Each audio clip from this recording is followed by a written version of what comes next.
Durante la época de oro del cine, México se convirtió en una tierra de enormes oportunidades. La demanda de talento crecía a pasos agigantados, y actuar en una película mexicana podía significar el inicio de una carrera llena de fama y fortuna. Desde distintos rincones del mundo, llegaron artistas y aspirantes en busca de ese anhelado lugar en la pantalla grande. Hoy nos enfocaremos en los actores y actrices que llegaron desde Argentina y que encontraron en México el escenario perfecto para brillar. Comencemos. Libertad Lamarque creció en el seno de una familia numerosa, en Rosario, Argentina, en 1908. Con apenas 12 años, comenzó su carrera. Pronto pasó de actriz a cantante profesional, aunque al principio le pagaban poco por sus interpretaciones. Aún así, no se detuvo. En 1930, su suerte cambió al integrarse al circuito del tango, en una época en que este género estaba dominado por voces masculinas, como la de Carlos Gardel. Libertad logró ganarse al público con su estilo elegante y dramático, grabando más de 400 canciones que mezclaban tango, valses, boleros y rancheras. Su paso al cine fue casi fortuito. Una amiga le propuso participar en una película muda titulada Adiós, Argentina. Poco después, protagonizó la primera película sonora de Argentina, Tango, en 1933. Su versatilidad como actriz y cantante la convirtió en una estrella en ascenso. No temía a los retos, e incluso escribió el guión de su segunda película sonora, cuando los escritores dudaban en incursionar en ese nuevo lenguaje del cine hablado. Con el tiempo, se convirtió en la reina del melodrama. Sus papeles reflejaban a mujeres sufridas, madres abnegadas y figuras trágicas, lo que le valió el apodo de la eterna sufridora. En 1940, fue reconocida internacionalmente y recibió el premio a la mejor actriz extranjera en Yugoslavia. Incluso Hollywood se interesó por ella y le ofrecieron un contrato exclusivo por 7 años, pero ella lo rechazó, segura de que su éxito en Argentina era más que suficiente. Sin embargo, lo que parecía una carrera imparable se vio súbitamente truncada por la política. Durante el rodaje de La cabalgata del circo, en 1945, tuvo un altercado con Eva Duarte, quien más tarde se convertiría en Eva Perón, primera dama del país. Se rumoreó que Libertad le dio una bofetada, aunque ella siempre lo negó. Aquel incidente, real o no, cambió su destino. Fue censurada y bloqueada profesionalmente. Nadie se atrevía a contratarla, ni siquiera sus antiguos amigos. Aislada y sin oportunidades, Libertad decidió exiliarse. Cruzó la frontera con dolor, dejando atrás su país natal, pero también con la esperanza de renacer en otro escenario. Ese nuevo hogar fue México, donde Libertad encontró no solo un nuevo hogar, sino también una nueva identidad. En poco tiempo se convirtió en una de las figuras más queridas del cine mexicano, compartiendo pantalla con estrellas como Pedro Infante, Jorge Negrete y Dolores del Río. El público la adoptó como suya, y un periodista mexicano fue quien la bautizó como la novia de América. Ya en México, Libertad Lamarque resurgió con fuerza. Su talento y carisma la hicieron una figura esencial del cine nacional, protagonizando decenas de películas donde interpretó a mujeres abnegadas. Durante los años 60 y 70 se mantuvo activa en cine y televisión, y en los 90 conquistó nuevas generaciones con su participación en telenovelas. Su último papel fue como la Madre Superiora en Carita de Ángel, pero durante las grabaciones enfermó y fue hospitalizada. Falleció el 12 de diciembre del 2000 a los 92 años. Josefina Rubianes Alzuri, mejor conocida como Amanda Ledesma, nació en Buenos Aires el 31 de diciembre de 1911. Creció en un entorno modesto y sin vínculos directos con el mundo artístico. En su juventud, trabajaba como empleada en una tienda, pero tenía una gran pasión por el canto y solía deleitar a sus amigos en reuniones. Fue precisamente en una de esas ocasiones que alguien le sugirió presentarse a un concurso musical en el cine Gaumont. Aquella decisión cambió su vida. Su triunfo en el concurso la llevó rápidamente a debutar en Radio Prieto, una de las emisoras más importantes de la época, y pronto su voz empezó a escucharse también en otras estaciones. Aunque el tango estaba dominado por figuras consagradas como Libertad Lamarque o Rosita Quiroga, Amanda logró abrirse camino con una mezcla poco común de fuerza dramática y encanto, lo que la convirtió en una figura singular tanto en el canto como en el cine. Debutó en la pantalla grande en 1933 y no tardó en consolidarse como actriz de comedias ligeras en el cine argentino. Pero a principios de los años 40, cuando su figura comenzaba a encasillarse dentro del cine argentino, Amanda buscó nuevos horizontes. En 1942 decidió emigrar a México, país que vivía su época de oro cinematográfica y donde ya habían triunfado otras compatriotas. En México, encontró un espacio fértil para crecer. Su imagen rubia de apariencia elegante, su voz melódica y su habilidad para la comedia la convirtieron en una presencia muy apreciada, tanto en el cine como en la radio y los cabarets. Durante su década en tierras mexicanas, participó en varias películas importantes, como Cuando quiere un mexicano, Soltera con mellizos en 1945, Ave de paso, y Te besaré en la boca en 1950. También cantó a dúo con Jorge Negrete y grabó tangos, rancheras y zambas. Luego de una década de trabajo y fama, regresó a Argentina en los años 50, donde aún hizo algunas presentaciones en teatro y televisión. Finalmente, en 1956 se retiró definitivamente del mundo del espectáculo y abrió un restaurante junto a su esposo y vivió tranquilamente sus últimos años, rehusándose a dar entrevistas o revivir su pasado artístico. Falleció el 19 de febrero del 2000, a los 88 años. Luis Aldaz, uno de los galanes más recordados del cine mexicano, nació en 1910 en la ciudad de Tandil, Argentina. Su espíritu aventurero lo llevó a dejar Argentina en busca de oportunidades.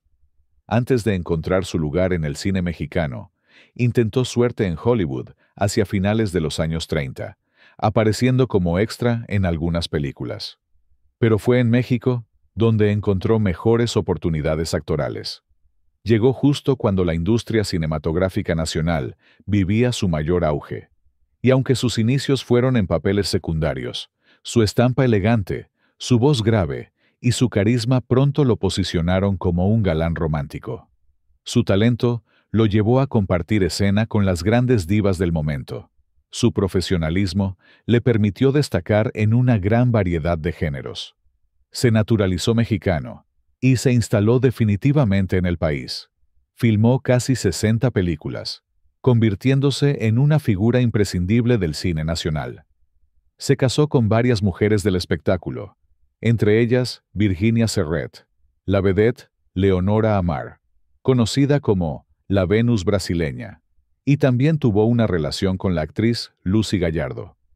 Su último trabajo fue en 1986, cuando volvió a su natal Argentina para filmar La Virgen Gaucha.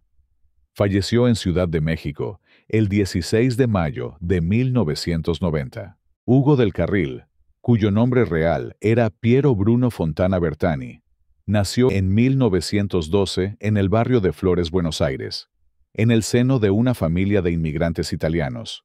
Fue criado por sus padrinos franceses en Francia y regresó a Argentina a los 16. A mediados de los años 30, empezó a destacar como cantante en emisoras de renombre y a grabar con orquestas.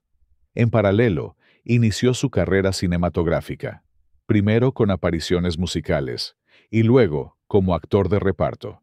En 1945, con la película La cabalgata del circo, donde coincidió en el set con Eva Duarte, Hugo del Carril grabó incluso la marcha peronista, lo que consolidó su vínculo con el movimiento.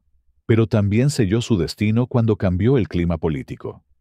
Ante la creciente tensión, Hugo decidió marcharse a México hacia finales de los años 40, un país que, en plena época de oro, ofrecía un refugio y una nueva plataforma para artistas exiliados o en búsqueda de libertad creativa. Allí fue bien recibido.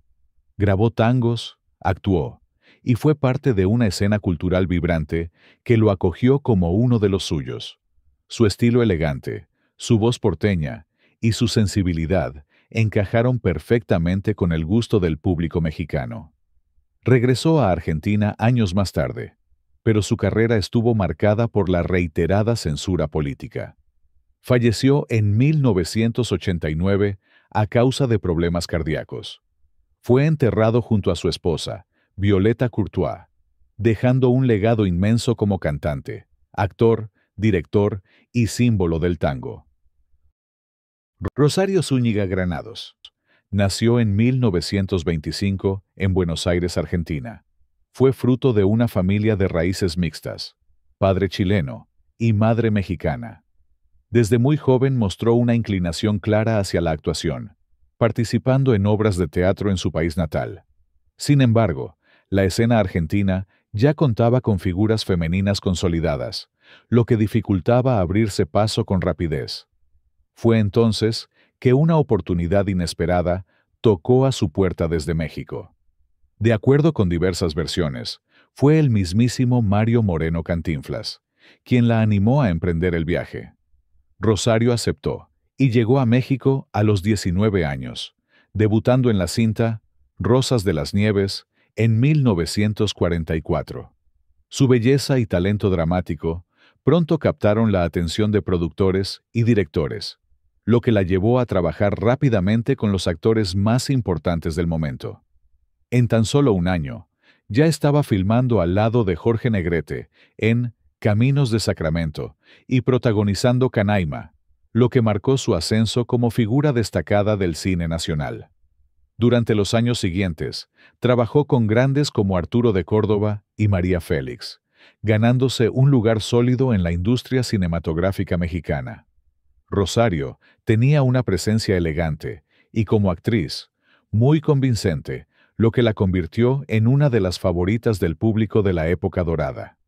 Durante este periodo, también se le relacionó sentimentalmente con Cantinflas. Según el periodista Miguel Ángel Morales, autor de una biografía del comediante, ambos vivieron un romance del que habría nacido un hijo no reconocido por el actor, Mario Figas y Granados.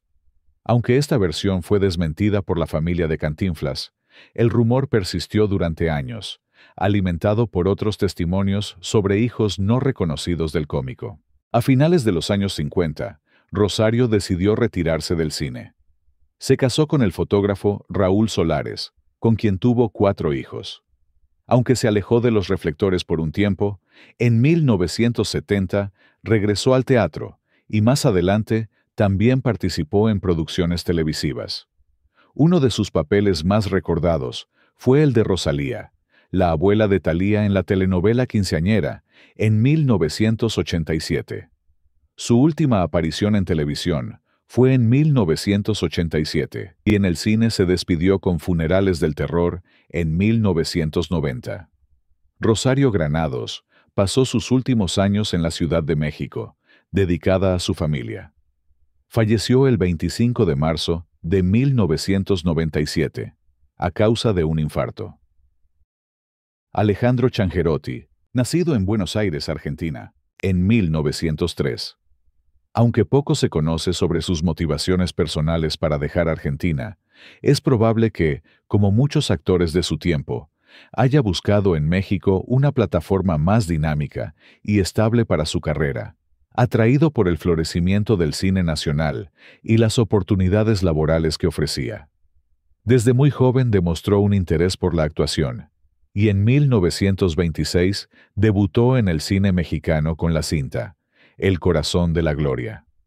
A partir de ahí, su carrera se volvió prolífica, participando tanto en películas dramáticas como en comedias, al lado de figuras como Pedro Infante, Cantinflas, Jorge Negrete, Gloria Marín y María Antonieta Pons. Su vida en México no solo estuvo marcada por el trabajo, sino también por su unión con la actriz Mercedes Soler, la menor de la famosa dinastía Soler.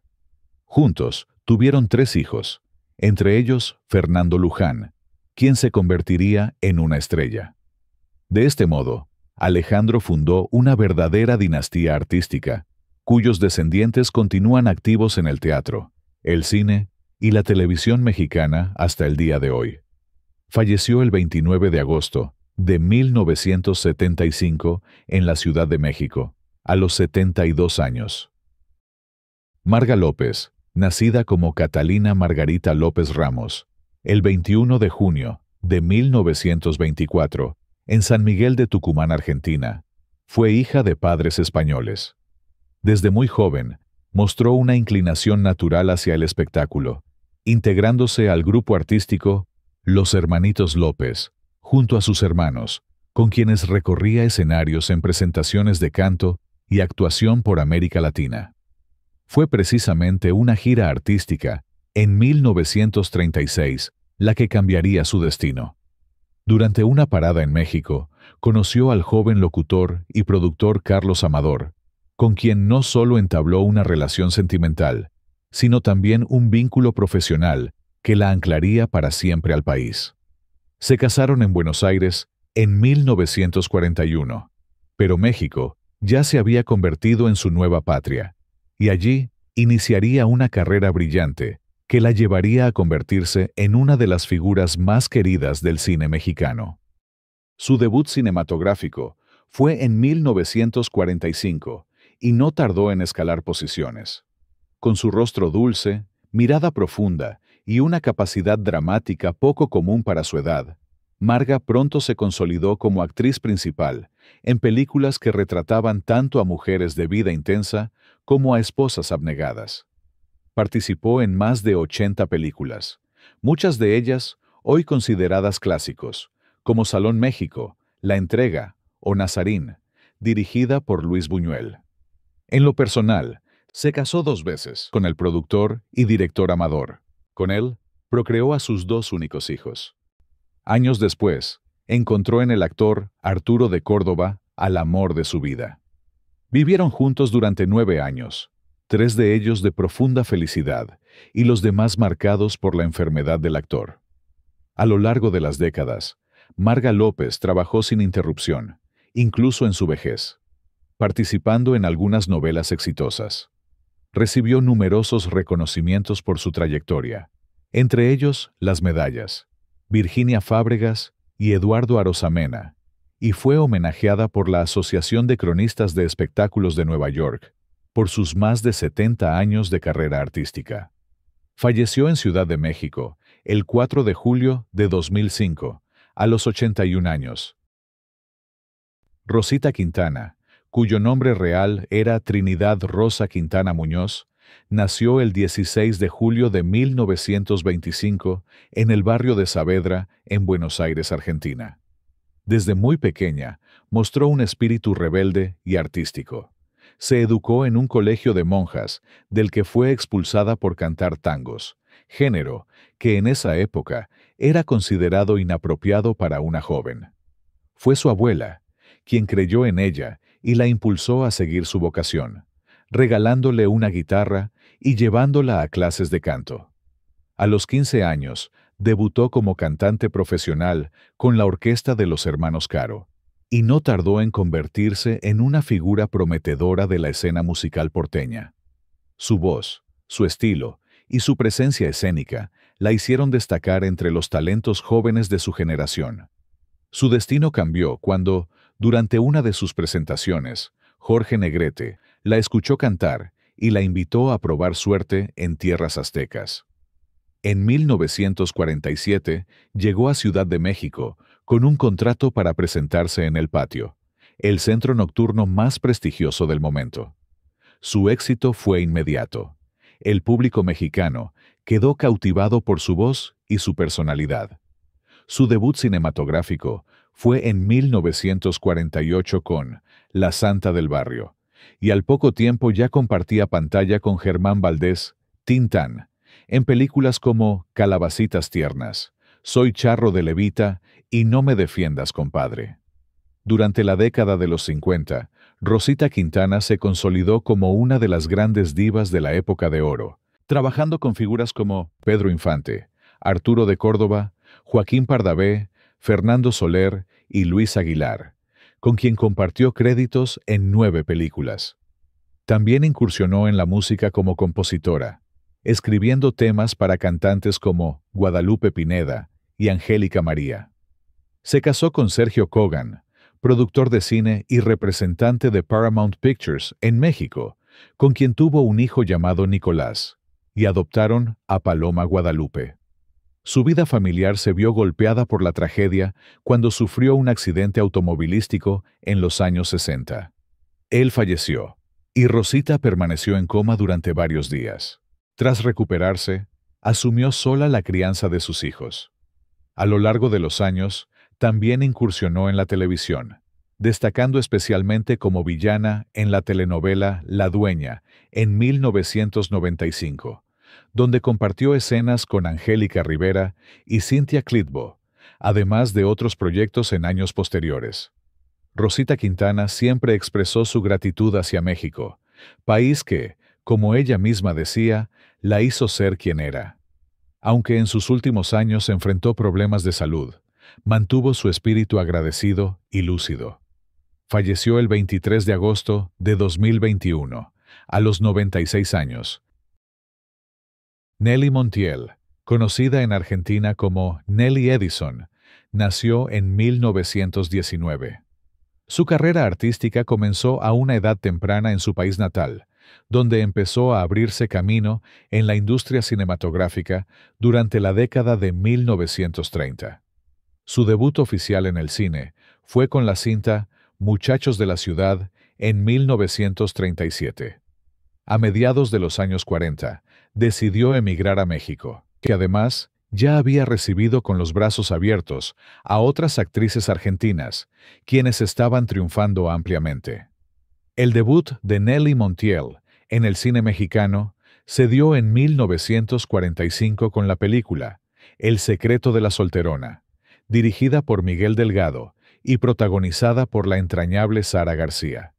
Aunque fue una entrada discreta, al año siguiente ganó reconocimiento con su participación en cintas como El socio, al lado de Gloria Marín y Jorge Negrete, y Campeón sin corona con David Silva y Amanda del Llano. En 1947, su carrera tomó impulso al formar parte de producciones con Pedro Infante, Sofía Álvarez y René Cardona. Al año siguiente, su presencia se consolidó con su participación en la icónica Ustedes los ricos y su secuela en 1948. Cuando todo apuntaba a una carrera larga y exitosa, el destino le tenía preparado un final inesperado. El 14 de septiembre de 1951, Nelly Montiel falleció en un accidente automovilístico en Acapulco, con apenas 32 años de edad. Su muerte repentina conmocionó al medio artístico, que la consideraba una de las actrices más prometedoras del cine nacional. Marina Esther Traverso, conocida artísticamente como Nini Marshall, nació en Buenos Aires en 1903, en el seno de una familia acomodada. Fue criada únicamente por su madre, quien la llamaba cariñosamente Nini. Su infancia transcurrió en el barrio de Caballito, donde desde muy joven mostró una aguda inteligencia y una particular facilidad para la observación y la imitación, cualidades que más tarde serían la base de su genialidad artística.